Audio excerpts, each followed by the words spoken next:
Today's topic, I want to discuss about a very important tips to ease the GRD patient in diabetes. So all of you are aware that GRD is very important symptom in diabetic patients. So coming to the anatomy of this stomach, I think we have this body, antrum, and pylorus. In this, very important cell is the oxyntic cell, parietal cells, which produces the intrinsic factor as well as the hydrochloric acid. For this, vitamin B12 is essential for the production of acids. So what happens is in diabetes patients, they are more prone for autonomic neuropathies. The problem is here, they should maintain or they should balance the diet what they consume. So usually what happens is the patients consume a large meal at the dinner rather than their lunch.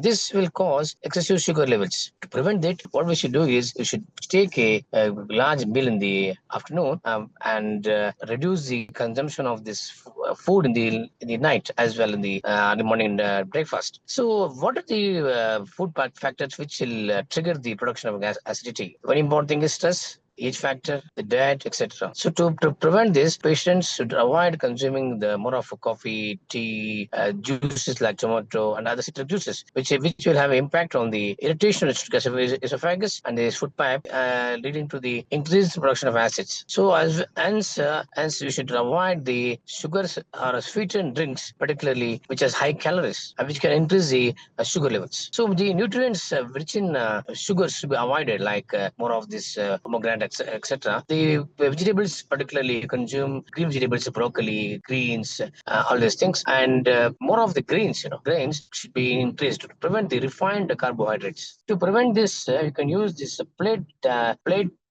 phenomena, wherein the 50% of the plate should contain carbohydrate, which include vegetables, broccoli, green beans, etc. Quarter should contain the light proteins like fish, the eggs, and the greens, beans. The other quarter should contain the less glycemic index fruits as well the whole grains. So this will have a balanced diet so that the patients can maintain the sugar levels. What happens is there are binge eaters where the patients consume more carbohydrates and which in turn will increase the sugar levels. To prevent that, they should consume the sugar food which will maintain their diet as well as the drugs what they're taking. One more important aspect is the role of stress as well as the medicines. All of you are aware, see, medicines usually the people who consume diabetes patients who consume sugar tablets, they are usually a bit larger comparatively. So people will break or they will not consume. So in order to prevent this, patients should maintain the blood sugar levels at given prescribed doctors. So when the patients cannot rely on the medicines, they can go for this insulin, so which will be helpful for patients who have glycemic index or HbA1c more than 7.5 like that and all. So nowadays you have new drugs which can have impact to reduce the sugar levels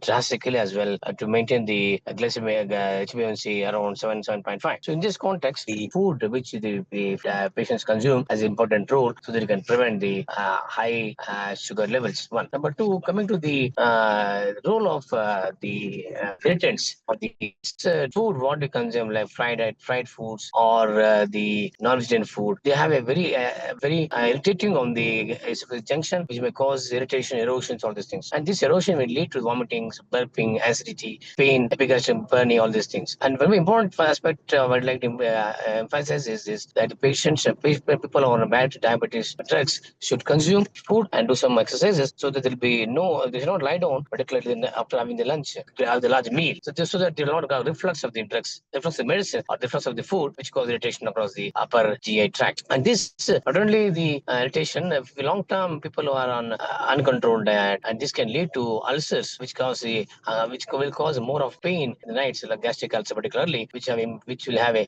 very much pain in the midnights, or they have severe hungry. So this can be controlled by having the balanced diet, as I told in the beginning of the session. So by this, I think the persons can rely on the food particles, food items based on in the neighborhood or in the places where they live. So particularly most often we emphasize on the consuming the more high fiber diet, and reduce the refined carbohydrates. This will have a very important preventive measures, primary prevention on the GRD. Thank you so much.